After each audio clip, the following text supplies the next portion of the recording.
गणेशपुरी म्हटलं की नित्यानंद स्वामी महाराजांची आठवण येते व त्यांचा महिमा देशातही नाही तर विदेशातही त्यांचा प्रभाव आढळून येतो. गणेशपुरी येथे 3 गरम पाण्याचे कुंड आहेत, त्यात स्नान करून भक्तगण महाराजांचे दर्शन घेतात व तिथे शंकराचे मंदिर आहे.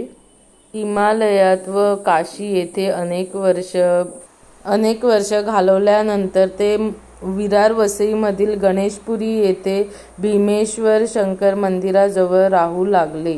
काही भक्तगण त्यांना दत्ताचा अवतार मानत तर काही त्यांना शंकराचा अवतार मानत.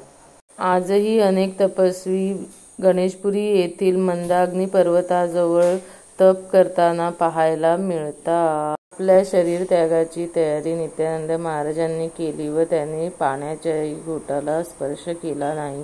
तब्बल 12 दिवस त्यांनी अन्न पाण्यावाचून बसून देह त्याग केला. आजही अनेक भक्तगण जेव्हा गणेशपुरीला येतात तेव्हा त्यांना नित्यानंद महाराजांची उपस्थिती समाधीस्थ अवस्थेत जाणवते.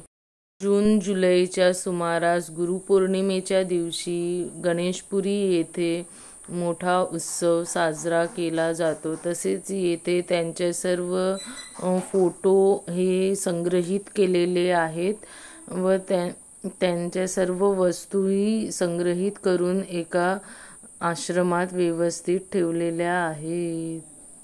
आषाढी द्वादशीला नित्यानंद महाराजांची पुण्यतिथी साजरी केली जाते.